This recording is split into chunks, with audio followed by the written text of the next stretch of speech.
أما بعد كيف حالكم يا مشايخ؟ الحمد لله. As we are going to continue, inshallah ta'ala, we're going to continue with the chapter of manners from Sahih Bukhari.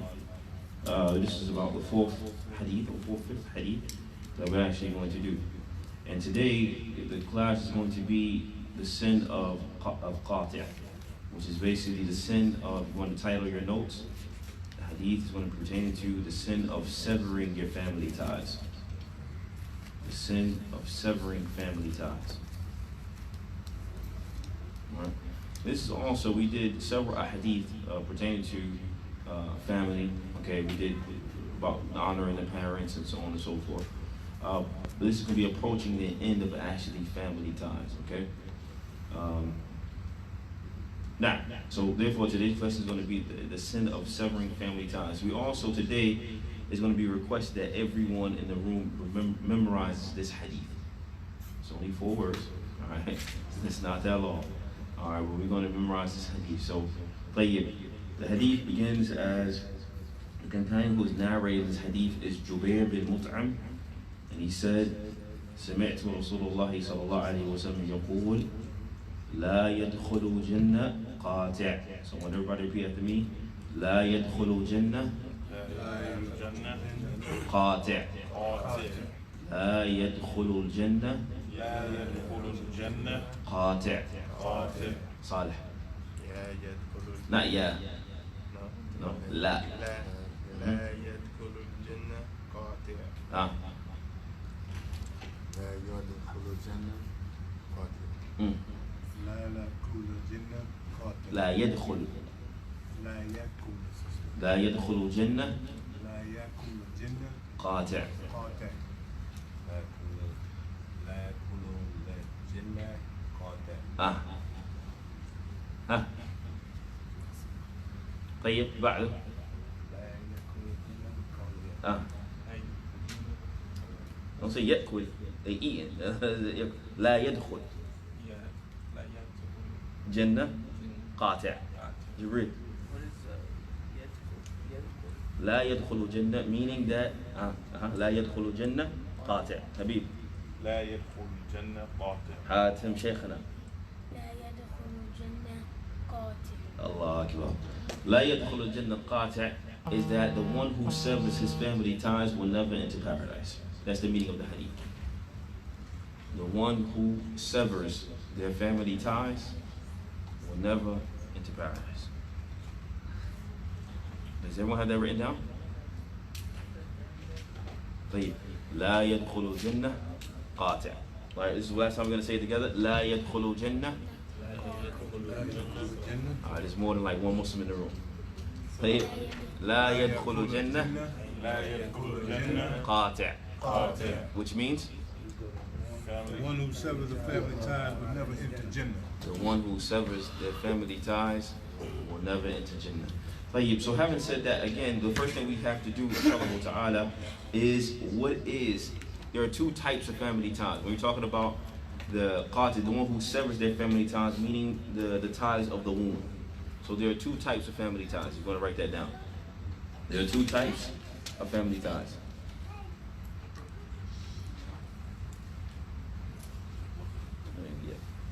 You got paper? Is that okay? Alright.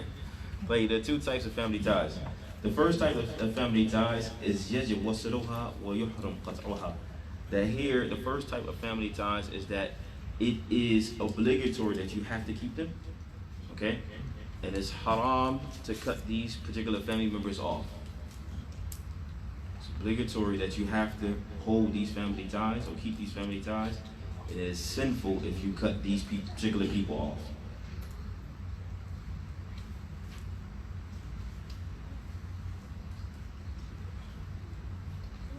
And these people are jihat al-asl al-insan. And these people are basically either, That's 2. No, I'm further explaining the first one, who these people are. Either you will not be here because of these people, or these people will not be here because of you, or they are attached to you. So for an example, if these particular people will not be here, you wouldn't be here. Who are they? Your parents. Your parents. Obviously, and what? Your grandparents. If your grandparents weren't here, then your parents wouldn't be here. Therefore, you wouldn't be here as well. It is haram to cut these people off. You cannot whatsoever dishonor or to sever the family ties of the mother that bore you, of the father, your grandparents, so on and so forth. It is sinful. We're going to hold questions to the end. Also, having said that, also these people would not be here. These people would not be here if it wasn't for you, meaning who? Your children. So again, we have من جهة الأصل الإنسان, meaning the parents, the grandparents, and then you have the children.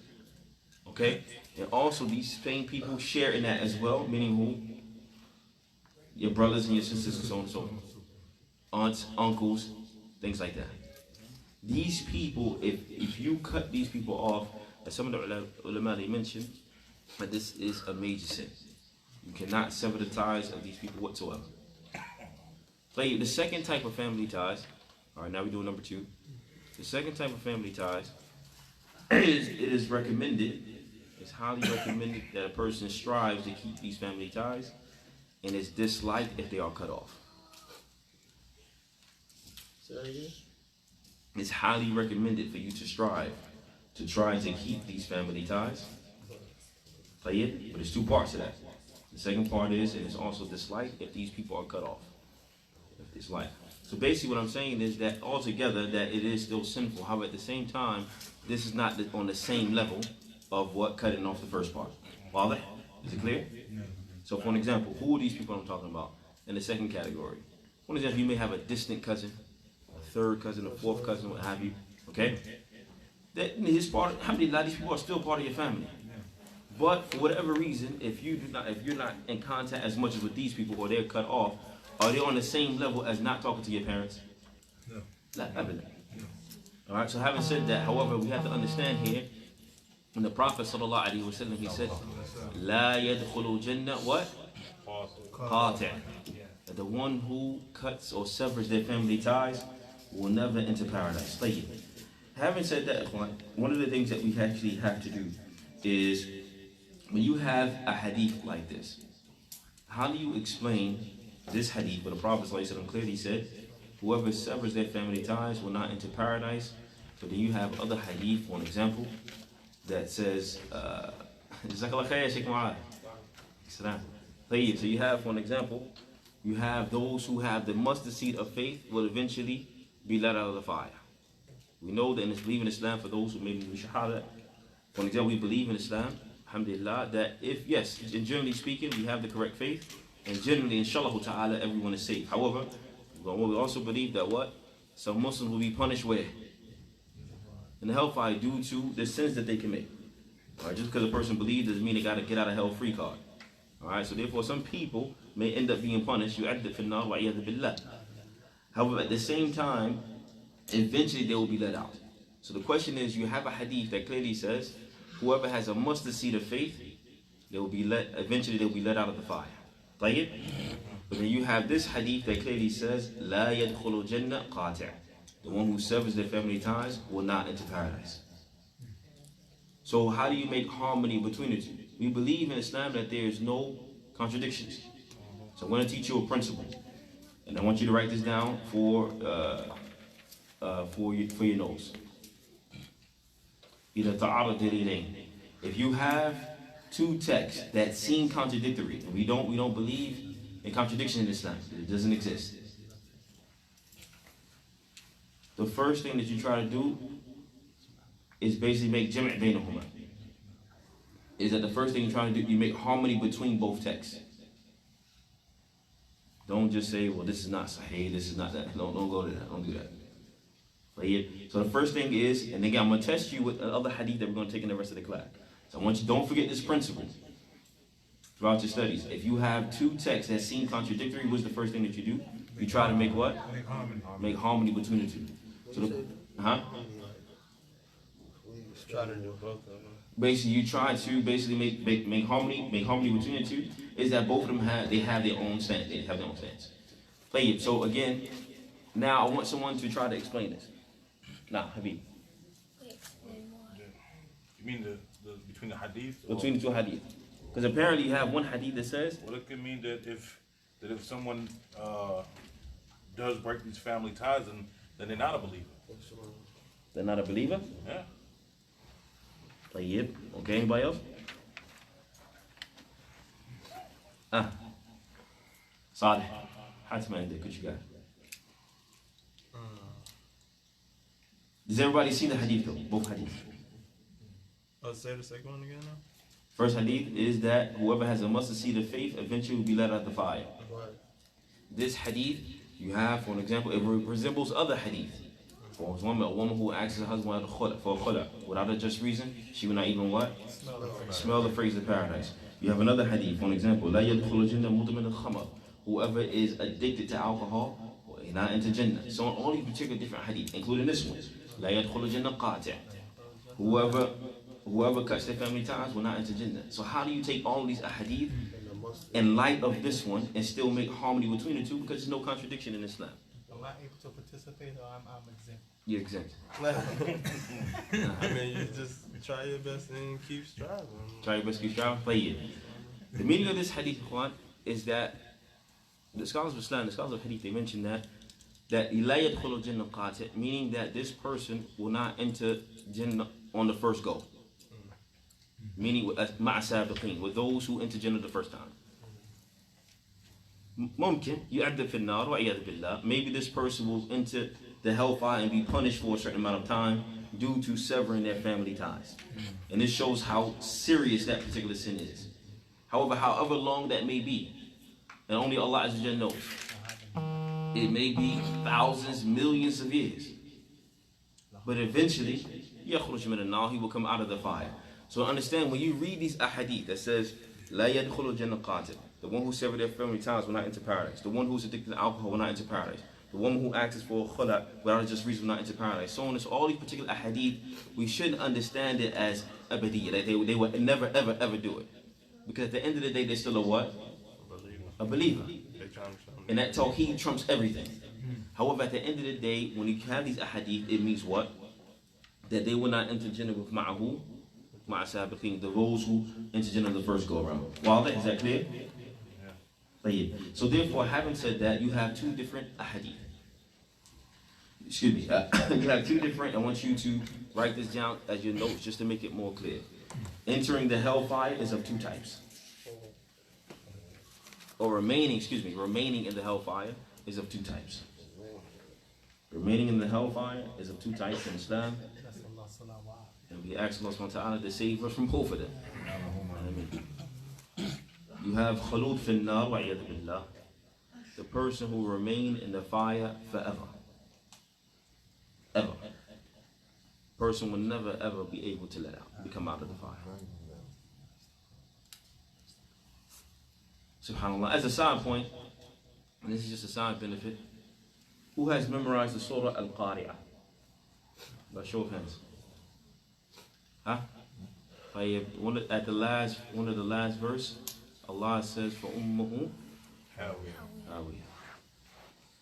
In Arabic, MashaAllah. Play here. For ummuhu hawiya, how do you say mother in Arabic? If you say ummi, that means what? My mother. Allah says, for ummuhu hawiya. What does it mean? First of all, what is hawiya? It's a part of the fire. And one of the worst tortures in that particular part. But the point is, the shahid that I want everyone to focus on, Allah subhanahu wa ta'ala, He says, فَأُمُّهُ هَاوِيَةٌ. Some of the scholars of tafsir, they say that just as a mother who loves her child, she hasn't seen her child in a while, when she embraces that child, does she just embrace it and let it go? La, she embraces and what? Hold him. I'll never let you go, baby, so on and so forth, right? So Allah subhanahu wa ta'ala, He says, and whoever enters this part of the fire is basically for ummuhu hawiya. His mother is what? Hawiya. Meaning he will never be able to what? خلود فيها لا يخرج من أبدا. He will never come out. وعياذ بالله. What do you mean by never come out? He will never come out. Ever, ever, ever. He's going to stay there forever. Or she. And then what happens is a lot of people, we treat the hellfire like it's a game. This is real. Some people say, khalas, you know, I do whatever sin I want to do. I burn for a little bit. And then khalas, I come out. Eventually I'm going to come out. Wallahi, it's peep, you can't handle the sun. That's millions, that's miles and miles and miles away from you. I don't know about the brothers, but I'm sure, you know, even if you cooking, anybody ever fry some chicken? You know fried chicken, Habib? MashaAllah. All those brothers telling their wife, hurry up. Hurry up. Hurry up the food. That grease pop on you? Allah. Huh? Allah musta'an. So we know how serious that is. So the point is, imagine the fire. You can't handle something like that. But yet we play, we treat it like a game, so on and so forth. We make jokes about it, this and the third. Allah, man, we seek refuge in Allah from it. The second type of remaining in the hellfire, as we mentioned, is يُعَدَّ فِيهَا إِلَى حَدِّ الْمَاءِ. That basically a person will be, the second type of remaining in the hellfire is a person will be punished for a particular period of time, and then eventually they'll be let out. The people that fall in these particular ahadith, لا يخرجن قاطع, لا يخرجن مدمن خمر, the woman who acts for khala, so on and so forth, they fall in which part? Second. The second part, not the first part of the remaining. إذا كان موحد, if the person was a believer. Alright? واضح? But now if a person was a disbeliever and they cut off their family ties and so on and so forth, أعوذ بالله. Alright? So we need to have that understanding. So therefore we explained the two different types of when it says qati' al-rahm, cutting off the family ties, cutting off the womb, and there are two types, and I explained that already. One of the things that I want to do, inshallah ta'ala, is we need to understand something. And one of the things that we need to understand is that when we say severing the family ties, we're not talking about little disputes, this, that, and the third. But even if you look at it as far as Islam is concerned, we talk about hajab, abandoning the family. I'm not talking to my mother again. I'm not talking to my father again. I'm not talking to my brothers, my sisters, whatever the case may be. It is not even permissible for you to take this attitude with people who are not related to you. I'll prove it to you. The hadith, you have the Prophet sallallahu alaihi wasallam. He mentioned, لا يؤل المسلم يحجر أخاه فوق ثلاثة ليالي. That it's not permissible for a Muslim to abandon his brother for how long? More than how many? 3 days. Alright? Where this person meets, فَيَعْرَضْ هَذَا وَيَعْرَضْ هَذَا. This one, he turns away and he turns away. وَخَيْرُهُمَا, the best of them who does what? Who gives what? The salam. Notice the Prophet ﷺ, he mentioned that it's not permissible for a Muslim to leave off another Muslim, to abandon him for a personal reason for longer than what? 3 days. This person is not even related to you. Doesn't share your blood. However, if that is the case, how much more for someone who shares the same blood as you? And you cut this person off. This is sinful. Alright, sin, we have to understand that, inshallah ta'ala. So that's in regards to that. Another thing is, but there's a caveat to this. We need to understand something. One of the things that we need to understand is that if the person that is being cut off is because due to a sin that this person is doing, if the person, for an example, if you have a cousin or you have a brother, all right, and it's just an example. If this person is addicted to certain sin that's causing harm to themselves, causing harm to the family, so on and so forth, there's a different type of cutting him off, but you still cannot cut this person off what? Completely. So for an example, you want to remove yourself from my brother, he's addicted to this, he's doing drugs, he's doing all the particular things. I'm going to remove myself from him, Because every time I'm around this joker, something what? Something always going wrong. Alright? However, at the same time, you can keep yourself at a distance space, but you cannot cut this person totally off. What happens, unfortunately, is there has to be, and again, at the end of the day, we all got sins. Me, you, everybody. Kullu bani Adam what? Khata. All the children of Adam are what? Not just sinners, habitual sinners. Wa khayru khatta'in at-tawwabun. And the best of those who commit sin are those who recognize it and do what? And they make tawbah. So what happens is anytime we cut somebody over, anytime you admonish somebody, there always has to be a rope to redemption. For example, a person just can't be on the edge and you just kick them off. Going forever. I don't care what the sin is. A person cannot just be gone. This is not the akhirah way, it's just over with. Everybody has a chance. So therefore there has to be some rope that you can bring this person back. Even if you keep, listen, I'll make sure you're right. What have you. Even if a person's parents wasn't in their life like that, so on and so forth. As we always said, I understand the society that we live in. For example, you might not have parents, fathers were not in your life, mothers were not in your life, what have you. At the very least, at the very least, you have to at least inquire about these people. Make sure that they need your help, to extend that help. The reality is, I don't care how you cut it, you will not be here if they what? If they didn't have you. So having said that, you owe them. In that sense. And again, so some of the scholars, they mentioned that, listen, if a person has a horrible relationship with their parents, or they were abused as children, whatever the case may be, at the very least, and you're doing this not for the sake of this person, you're doing it for who? You're doing it for Allah at the end of the day. Not for this particular man or this particular woman. So having said that, ikhwan, we have to understand that at the very least, ask about this person, help this individual, so on and so forth.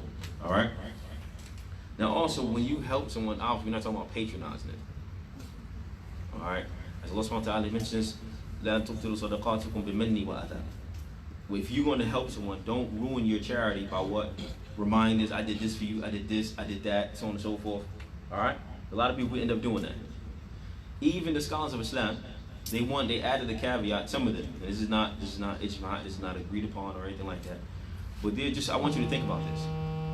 First of all, let me ask you a question. How much is charity, and how much is your zakat on your money? 25? 2 point what? About 2.5 yearly earnings. Yearly savings. Huh? I was repeating what he said. Alright, alhamdulillah. I understand. I ain't trying to. Alright, alhamdulillah. I'm gonna tell your mom though. Inshallah. Alright. So what happens here is 2.5 of the yearly what? Of the yearly savings. Some of the scholars of Islam, they mentioned that if you have a certain amount of money and your family is in need, okay, it is basically disgraceful. Again, I'm not saying that this is the case. It said it's disgraceful for you to give the zakat to your family. Rather, you need to do more than what? More than zakat. So for an example, I remember when I was overseas, I was studying with some of the ulama, and somebody asked, I have I have like millions of dollars in my bank. And my mother, my father died, my mother's in need, can I give her this zakat and that'll be sufficient? And the sheikh almost basically cursed him out. Alhamdulillah. Are you serious? So for an example, 30,000, I didn't say serious. Okay, 30,000. Siri tried to answer me, right? All right. If a person has $30,000 in their bank, savings, how much is 2.5 of 30,000? Not $300. It's a little more than that. 2.5% of 30,000. Unless my math is wrong, went to school for math, like $750. It's about $750 of 30,000. Y'all wasn't getting no money before? Okay. Alright. Of 30,000, a person has 2.5%. His mother is struggling. I need help with the rent. I need this, that, and the third. He says, here, only, here's $750. Khalas. As you can see, this is why some of the scholars mention that it's disrespectful for a person just to give his family the zakat and let that be sufficient, let that suffice. These are the people that bore you. Rather, you need to do more than that. Is it clear? Is it not clear? It's clear. طيب ها ممكن طيب إن شاء الله. طيب, another thing we want to do inshallah ta'ala, what are some of the benefits in actually keeping the family ties? Can anyone think of a benefit? I'm going to give you a hadith, but I want to see if anybody can think of it. What is the benefit of actually keeping your family ties? Even they're not Muslim. What's the benefit? Extending the legacy. Extending the legacy? طيب. Huh? Good feelings amongst the people? Good food? SubhanAllah. Alright. That's right. طيب. You gave an example a while back, in like family is the unit, and then it builds on the community, and then it builds on the state, and then it builds on country. Like, so it leads to other things. Like, so I'm gonna give you a hadith and I want you to write this down. Know your heritage, your lineage. You get to know your lineage. طيب. Hadith is on authority of Abu Hurairah. Abu Hurairah radiallahu anhu said, سمعت رسول الله صلى الله عليه وسلم يقول, Abu Hurairah said, I heard the Prophet sallallahu alaihi wasallam say, من صبره, whoever wants, whoever desires, or whoever is pleased to have their provisions increased, or have their life elongated, then let them what? Keep their family ties. Again, whoever desires to have their wealth increased, whoever also wants to have their life what? Expanded, then let them keep their family ties. Like, don't forget that principle I taught you, so I'm going to ask you a question. Jibril, can you go to 734? Go to chapter 7, verse 34.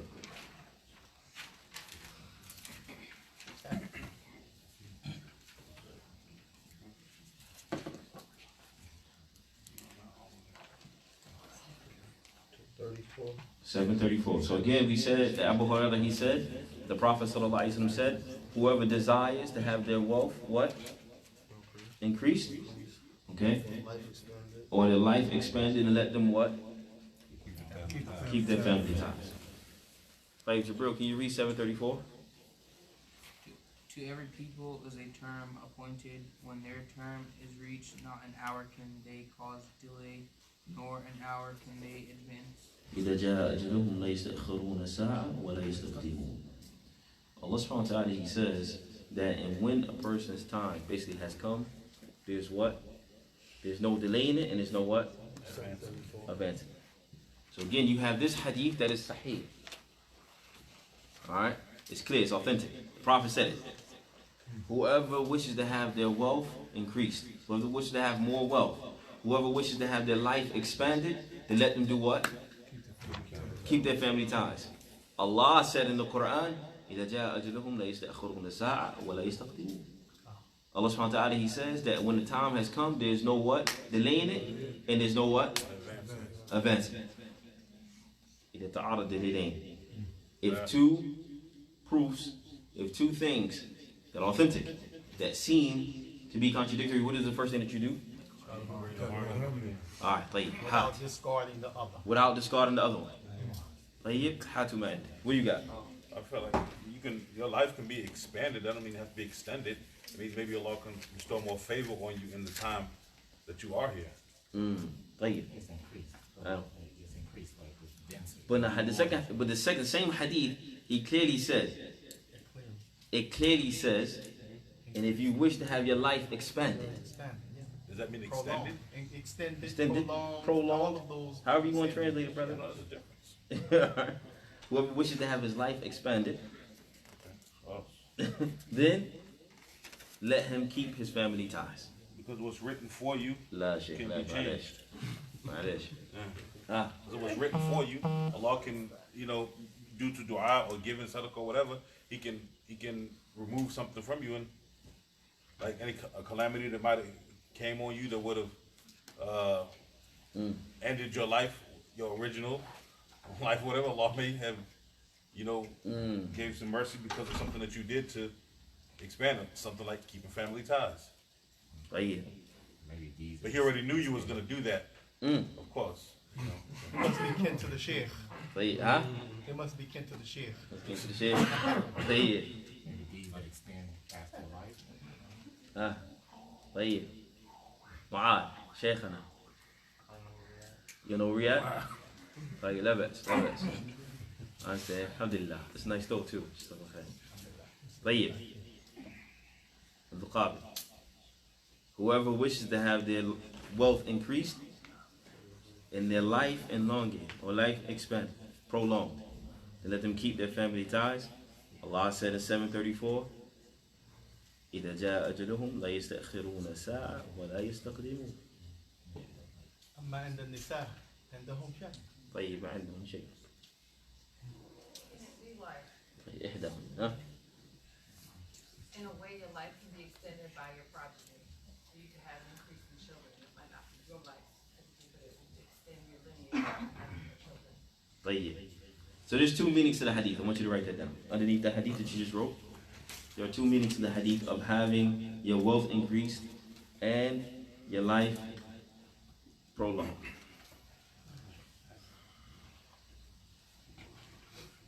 والجمع بينهما من وجهين. أحدهما, that basically the first meaning is, as Jazakallah khair, as Habib mentioned, that one of the meanings is that a person will have more barakah in their life. They will have more blessings in their life due to them obeying what their parents. So when it says that whoever wishes to have their wealth increase, then this person will find more barakah in the money that they have.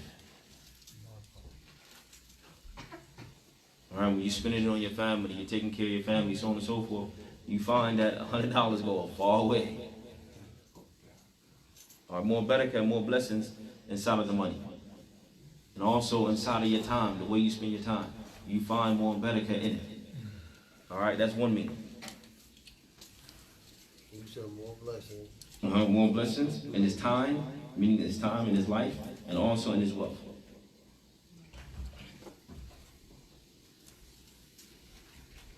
The second meaning, الزيادة على حقيقتها.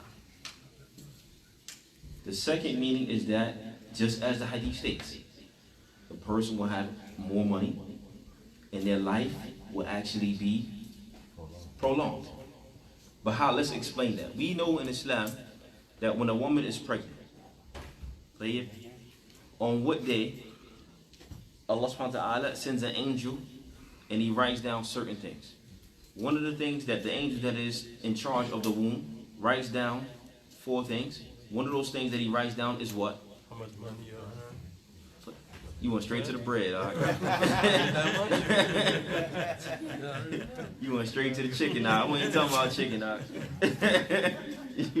All right, one of the things is what? The length of life. Huh? The length of life. The gender tayyib, but how long what? The lifespan.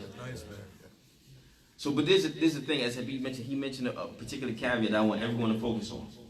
As for a person's lifespan being prolonged, this is written down. The angel that writes everything down. That is muwakkil, that is in charge of the womb. He's told to write down a particular age. However, that we know Allah subhanahu wa ta'ala has a book with him called what? Lawh Mahfuz, the preserved tablet. There is no erasing, there is no extra writing within that. Everything is as it is.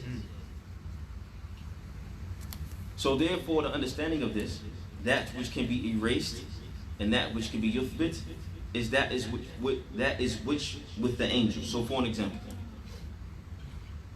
when the angel writes this down, some of the scholars of hadith, they mention that Allah orders the angel, for example, the person is decreed to die at 65 years old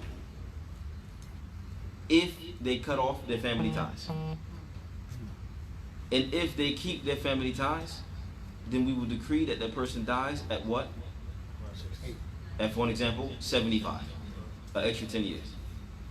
This is one understanding, that the increase is actually there. But it does not negate that which what? Allah already knows. So for an example, what he's going to read, go to Surah Al-Ra'd, which is chapter 13, verse 39. So if you're taking notes, chapter 13, verse 39. Or Jabril can go to.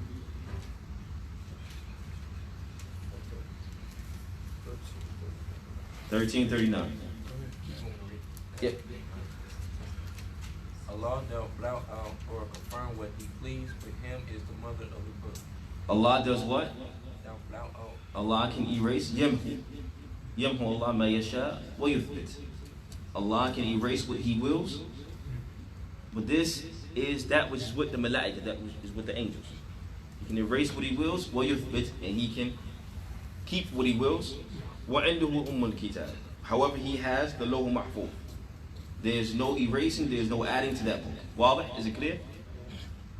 So again, just as a quick maraja, as a quick review, a person, when it says, the hadith that says whoever wishes to have more wealth in their life and have their life prolonged, let them do what? Keep family ties. How should we understand that hadith? Two ways. Hatwa, give me one. One is actually like that. Explain it. I actually explained it. So when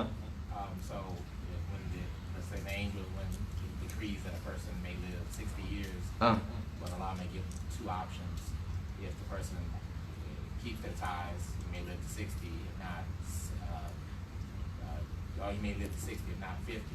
But that doesn't change that Allah decreed, Allah knew which of the ones it was going to be.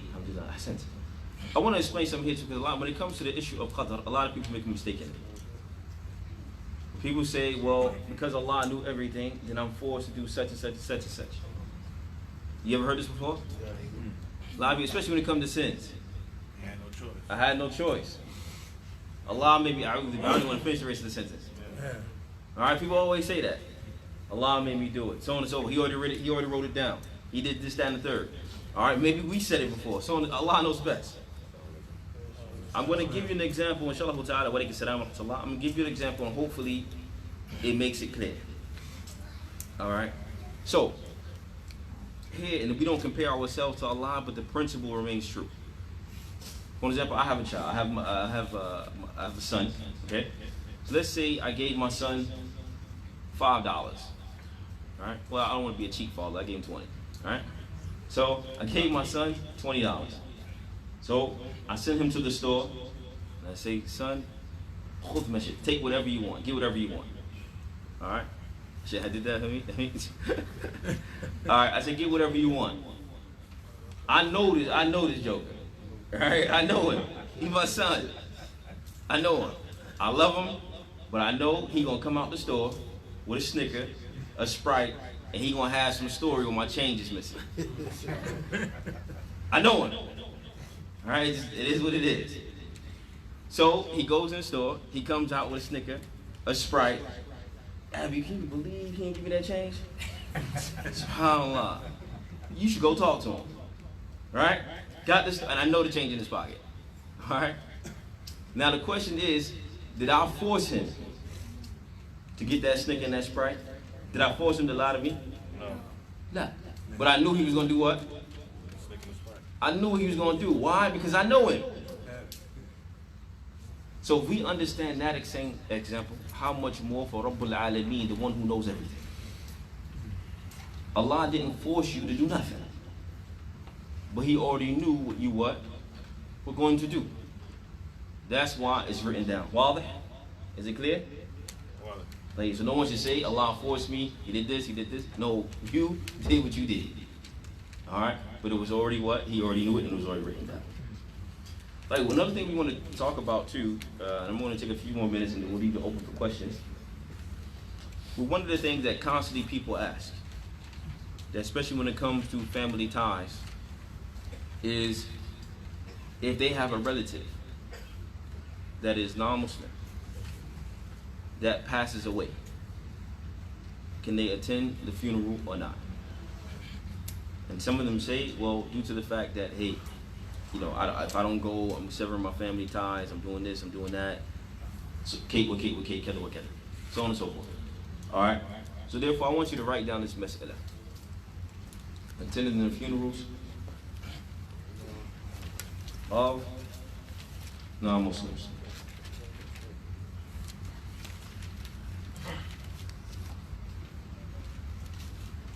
What I'm going to do, inshallah ta'ala, في هذه مسألة قولين. There are two opinions when it comes to this issue. We want to give you both sides, مع دليل, مع ذكر الدليل, with the proofs. The first argument, some of the scholars of Islam, they mentioned that it is not permissible.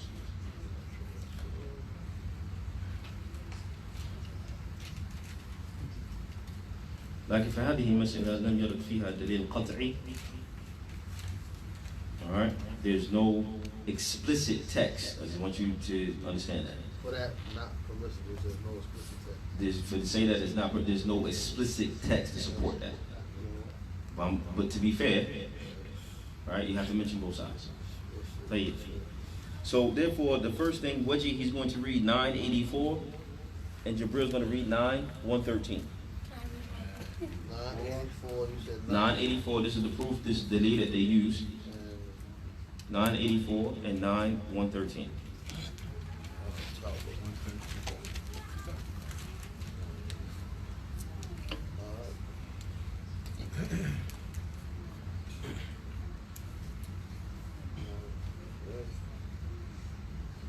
We need to understand this because a lot of times we, as Shaykh al-Tamim rahimahullah, he said, يعتقد ثم يستدل ويجب على مسلم أن يستدل ثم يعتقد.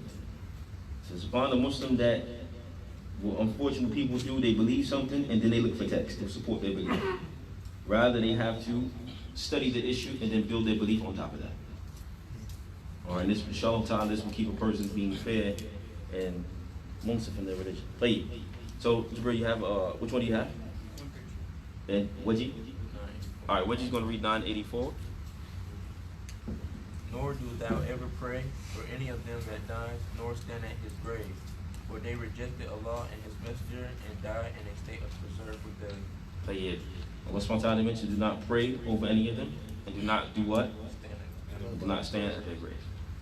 So this is some of the scholars of Islam, they mentioned this proof to show that it is not permissible to attend the funerals of disbelievers. However, at the same time, we have to understand we don't want to take certain things out of context. Do not pray over them, that's clear.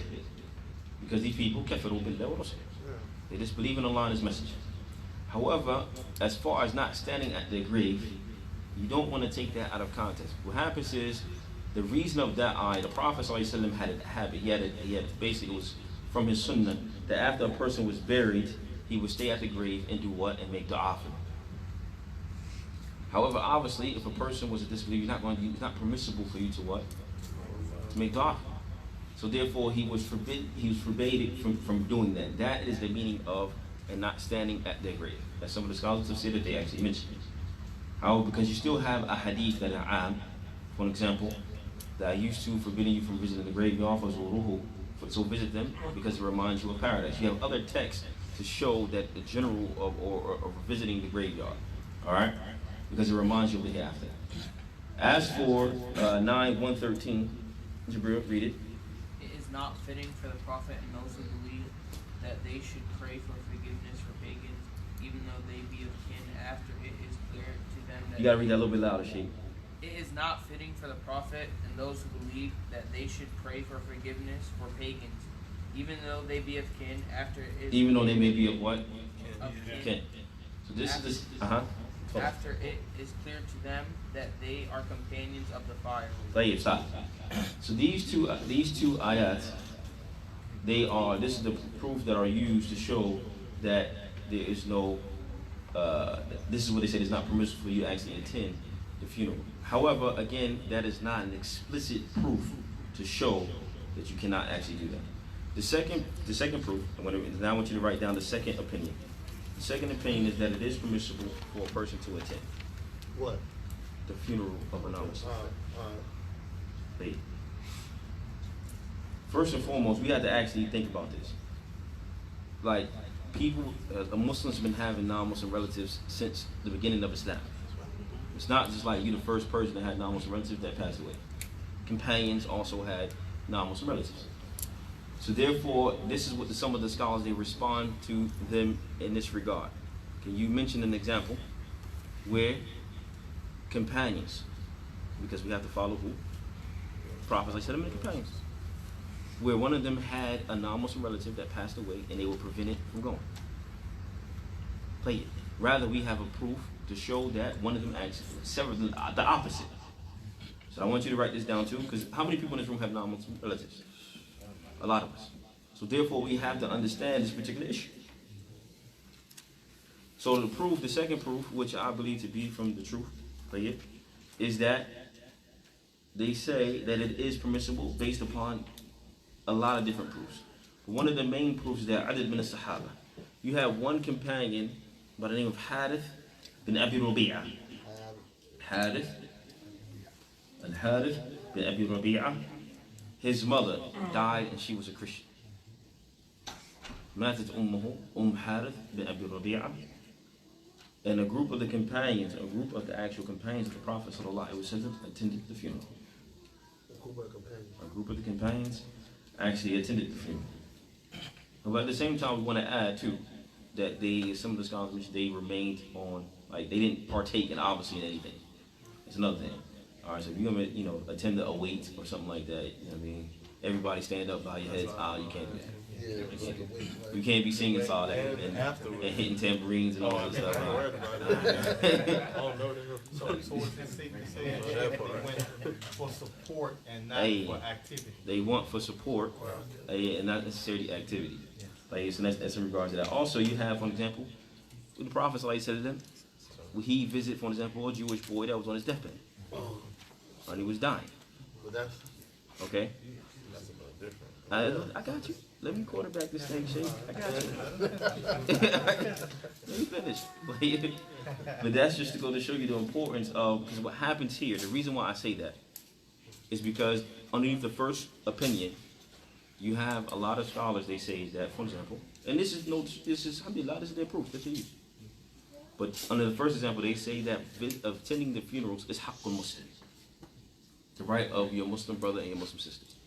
Because the Prophet ﷺ said, haqqul muslim ala muslim, sit. The right of a Muslim over another Muslim are how many? 6. So what is the first one? I taught you a trick how to remember all of them, at least the first 3. All right, if a person, if he sneeze and he says, alhamdulillah, you say what? That sneeze may turn into a what? A cold. You might get sick. So if they get sick, you do what? You visit them.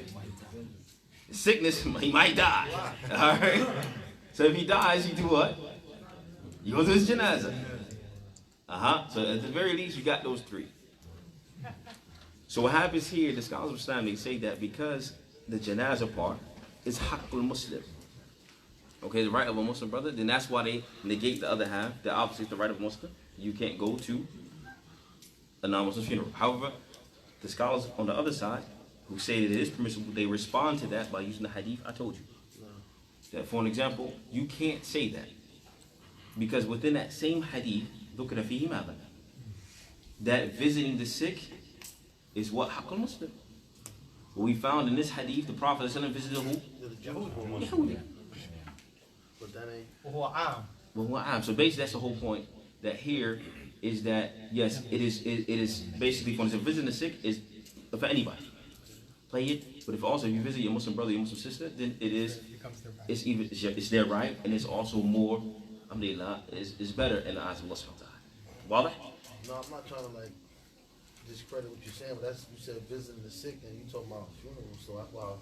But that's what I'm saying. That's why I mentioned the Prophet said them visited the boy, the Jewish boy, right? And he gave him da'wah and so on and so forth.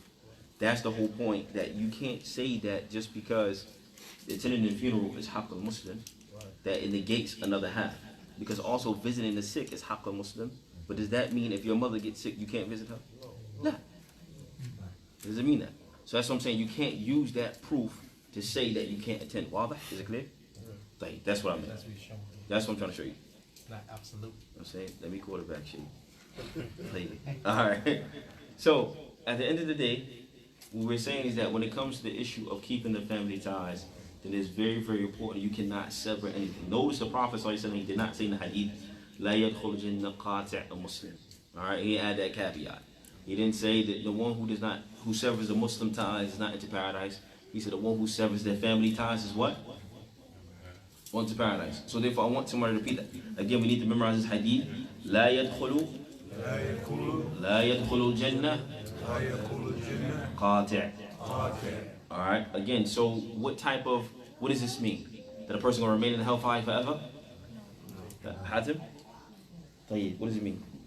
It means you're gonna remain in hellfire for like a few years, and then they will probably get out. Okay. MashaAllah. A few years, however long Allah wills. Alhamdulillah. May Allah make him from the ulama. Ameen. So that's in regards to that. Inshallah. There are other things we can talk about, but for the sake of time, we have a few minutes. Is there any questions? We'll take like 5 minutes for questions.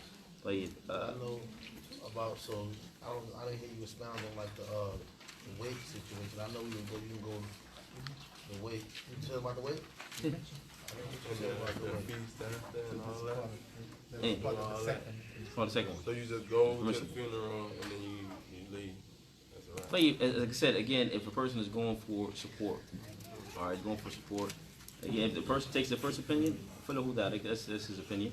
But again, based upon this, that's how you make harmony between the two. But based upon this, again, you had some of the companions. I did many Sahaba, not one, a group of them. They actually attended the funeral of a Christian woman, Harith and Rabi'a, as basically as support. You know what I mean? They didn't go to partake in the actual worship that was going on. So like I said, if you have a non-Muslim that passes away, you know, as far as the hukum of the akhirah, it is what it is. But at the end of the day, if you're going there just for support, or even if someone says, for an example, can you say something? It's a perfect opportunity for you to give da'wah, whatever the case may be, right? Don't shy away from stuff like that. That's what I mean. But now they say, again, everybody bow your head. Stand up in the church and be like, hey, and give da'wah. They're gonna run you up out of there. No, not necessarily. Because, for an example, my mother is a Christian. She's a preacher. And my grandmother's a preacher as well. All right? And actually, my great-grandmother was a preacher too. So, having said that, I remember when I was overseas, and they actually, my mother, she has a church actually in North Carolina, in Charlotte. And it's a Hinton Valley area, well, it was a Hinton Valley area. And basically, I was invited to actually come to the church and actually give da'wah. But they were studying that night, they were studying the Abrahamic faiths. And they said, well, we'll give you the opportunity for you to actually come and tell people about Islam. Yeah, so again, they said, Saleh, let me quarterback change. Hala. Alright. So, again, it's in the church. Idols, so on and so forth. So, based upon what you're saying, I should not go? No. I didn't say don't go. I'm saying to give da'wah when everybody's mourning and everybody's crying and they be wailing and falling out and all that. And but they said if they give you the opportunity. They give you the opportunity. They ask you. Yeah. You might be like the oldest son of the family. They might feel you have the right to say something because the deacon is saying something, and they may call you up. Call you up. Then what you gonna say? You see? You gonna be like, nah. Nah, I mean, I never had to deal with it, so Alhamdulillah. So some people might have, but again, my whole point is you shouldn't shy away from that. A lot of people, for an example, I remember when I was over there, this is just an example, I was overseas, and I asked a particular sheikh, I asked Sheikh Wasallah Abbas al-Hindi. I was actually in his house, and I asked him, and I said that, you know, my mother basically, she invited me to her church to give da'wah. Should I go? There's some people who mention that if I go, then it's not permissible because I'm around idols and so on and so forth. And one of the things that he told me, he said, whoever tells you that, ignorant. Due to the fact that during the beginning of the time of the Prophet ﷺ, Mecca was what? It was a land of kufr. The idols everywhere. Inside the Kaaba, outside the Kaaba, so on and so forth. Did it prevent him from giving da'wah? No, haven't. So having said that, again, if that opportunity is given to you, I ain't talking about go and interfaith, I'm not talking about none of that. I'm saying if the opportunity is given to you, all right, for you to come and give da'wah, then you should seize that opportunity. Now. فكذلك أول هجرة من مكة إلى الحبشية الصحابة كانوا في يعني القنيس مع الملك الحبشية نجاش. فدعا إليه أمام أبو جهل وعبد الله بن أمية. أين؟ في وقتنا. I know some situations with people where they did not grow up with their siblings. Whether when his parents split, siblings went to different households.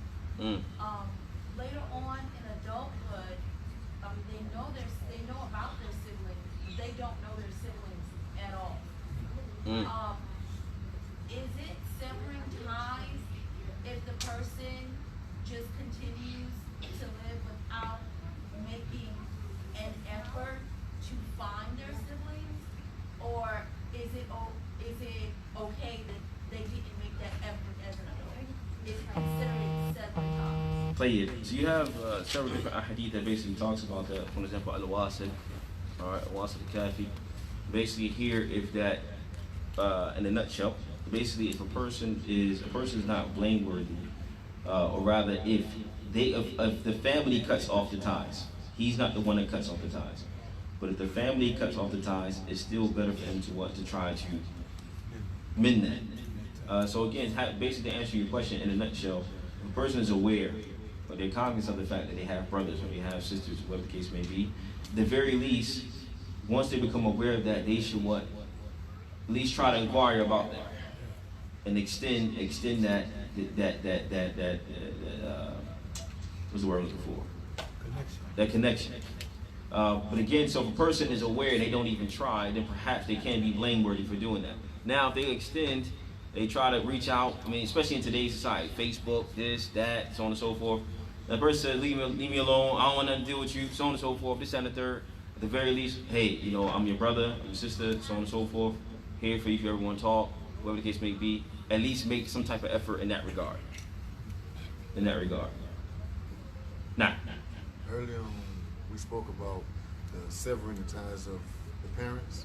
And my question was, if, let's say, if you have a step-parent that passes on, not just passes on, but is it permissible to sever those ties? Again, when you say step-parent, like someone that just basically raised you and things like that, again, a person still shouldn't do that. I'm not saying it's not going to be on the same daraja, it's not going to be on the same level as someone like your actual father, your actual mother, so on and so forth. But again, we got to be aware of something. That's one of the things that when I was overseas, and with all due respect to the ulama, a lot of certain things they may not actually have to deal with. It's reality. So for an example, growing up in Yemen or growing up in Egypt or growing up in Saudi Arabia, like some things are unheard of. Like for an example, I didn't meet my actual father until I was 45. That happens a lot in America, right or wrong? So having said, but again, in Saudi, even a man has two wives or a wife, the one they know about, eventually that's like unheard of, rare cases. I didn't meet my pops until I was 30, I didn't meet my pops until I was 35. He wasn't in my life, I was abused as a child. But this happens a lot in America. So I remember I was overseas and I asked some of the scholars, I said that you also have to understand, Sheikh, that some people have like certain feelings about that. Like, yo, this dude wasn't in my life in 30 years. I gotta show bitter to this man. I gotta, be right. I gotta honor him and respect him. He wasn't in my life 35 years, 40 years. So you might feel a certain way. So I remember one of them saying, at the very least, if that is the case, you have to find out what is considered, at least do the bare minimum. Okay, if this person gets sick, you may not, if you don't actually go, at least if you have money to pay for their medicine, do something. All right, do something to show, because again, you're doing it for Allah, you're not doing it for this individual. But it might be too much pain that was done to this individual. I can't bear to look at this man. I can't bear to be around this woman. I can't bear, they abused me as a child. All this stuff is real. It's real life. All right. So having said that, at the very least, I thought it was Jamil, Kalam Jamil Jiddan. He said that at the very least, what a person should do is find out what is the bare minimum that is not considered to be disrespectful in their culture. Okay, because culture, when you talk about it differs from place to place, customs. So again, if you find out the bare minimum, again, maybe my father wasn't in my life. I didn't meet him until I was 35, but he's sick now. He's trying to I really don't want to deal with him, so on and so forth. But again, it's what Allah and His Messenger said, "ما كان للمؤمن ولا مؤمنة إذا قضى الله ورسوله أمرا أن يكون لهم خيرة من أمرهم." That once Allah and His Messenger decide something, it's not befitting for the believing man, the believing one, to have an opinion in the matter. It is what it is. So having said that, at the very least, a person should try to find out, hey, my father is sick, so on and so forth. Pay for a nurse's aid, pay for this, do something, all right, to show that. And you never know, that could be a means for what? Turning that person's life around. A light can come on. I have a friend, his name is, I don't want to say, he probably don't want me to say his name, so I stop myself, alhamdulillah. But his father was in his life for a long period of time, and later on when he was sick, he started to go visit his father in the hospital, pay for the nurse aid. Actually, what happened was, well, I'm not going to, he probably don't want me to go into detail, but the point is that his father was like 93 years old, and they just started a relationship, and then he became Muslim, and he was only Muslim for 2 years, and 95 he died. So, having said that, Allah yaqdir ma yasha, Allah decrees what He wills. But again, he's a sabab. His son is a reason because of that. So you have to, at some point, you have to realize what is more important. My pride, how I feel, so on and so forth, or what Allah told me to do. So again, I've said, I'm not saying offer yourself and be hurt again. I'm saying be aware and be cognizant of. I mean, Islam, we gotta forgive. Ain't nothing said about forgetting what was done to you. But having said that, at the same time, a person has to try to mend those relationships as much as possible, and at the very least, do the bare minimum if it's that serious. Wallah, is it clear? Any questions?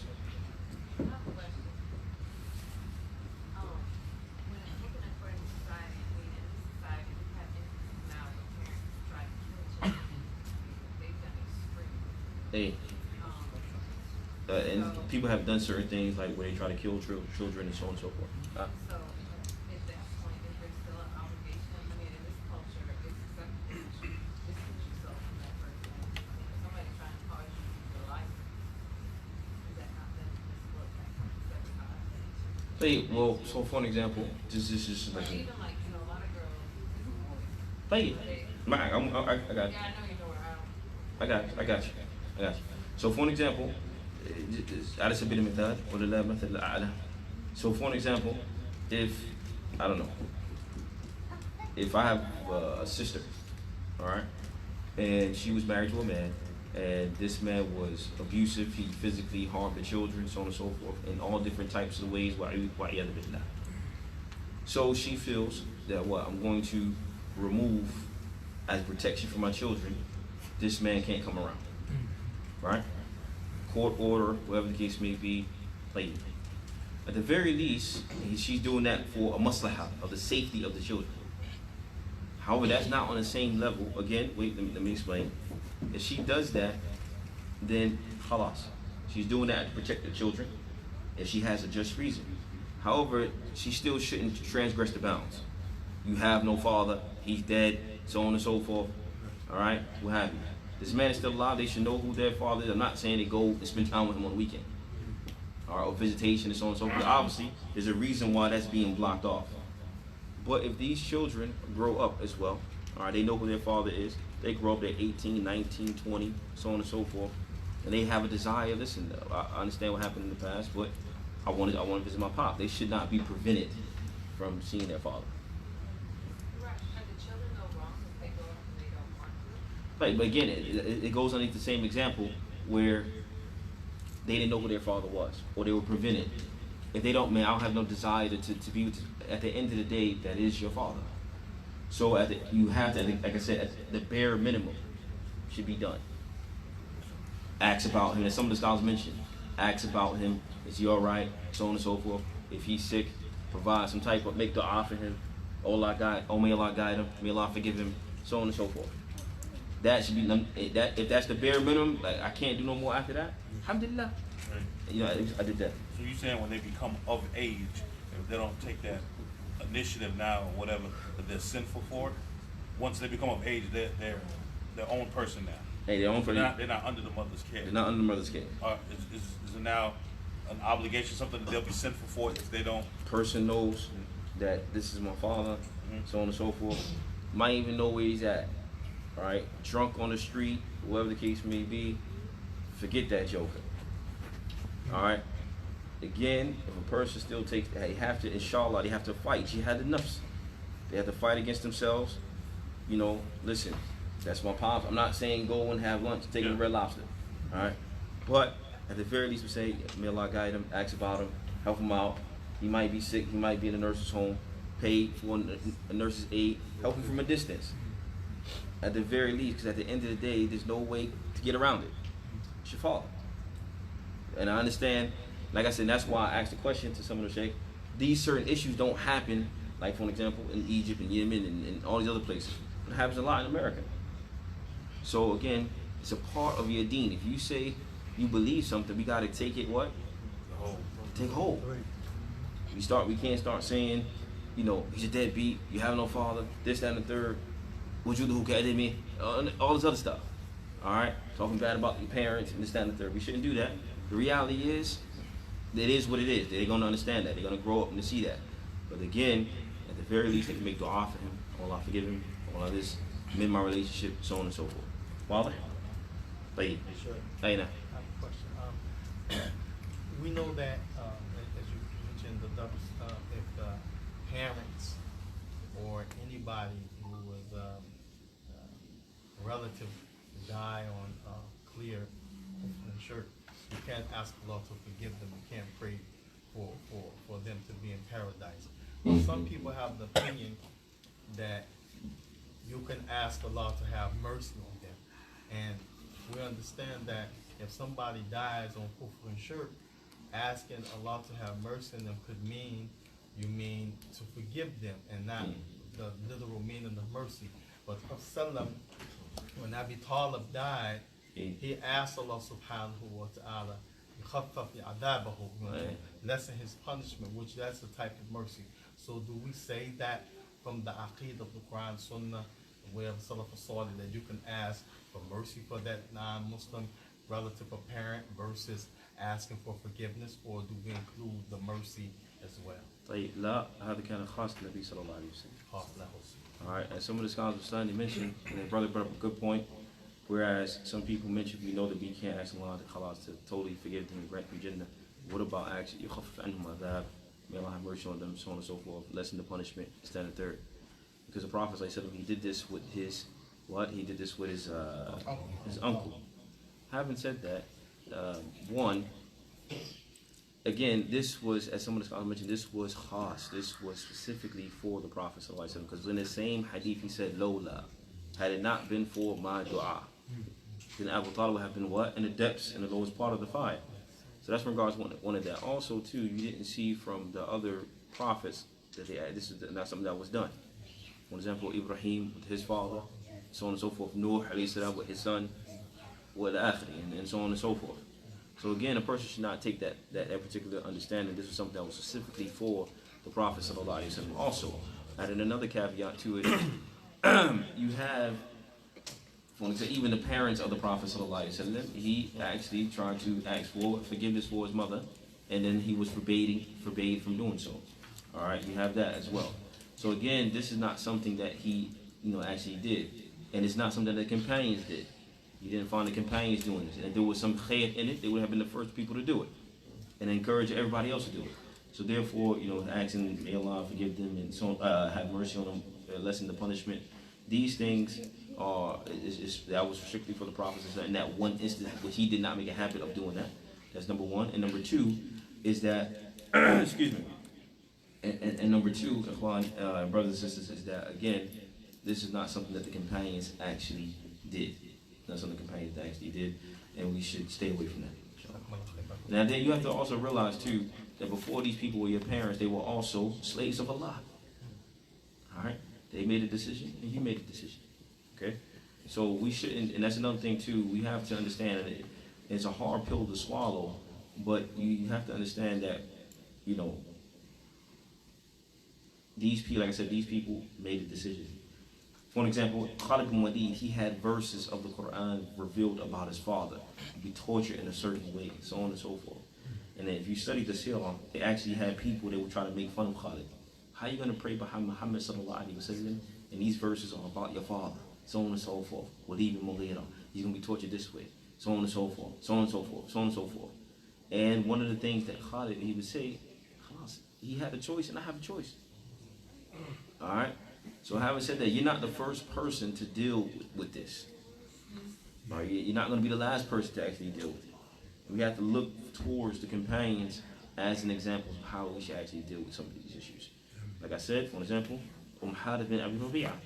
Alright, the companions actually attended the funeral, so on and so forth. So again, there's certain things that you go through in your life. You're not the first person to deal with this. And I'll mention this last thing, and I'll only take one more minute. Allah subhanahu wa ta'ala, He says in the Quran about the Prophet sallallahu alaihi wasallam, you have the best example inside of Muhammad sallallahu alaihi wasallam. I want everyone to focus on this point. If you didn't get nothing else I said, I want you to focus on this point. I got a bad habit of doing that, like you said. Alright, Hatim, I got you.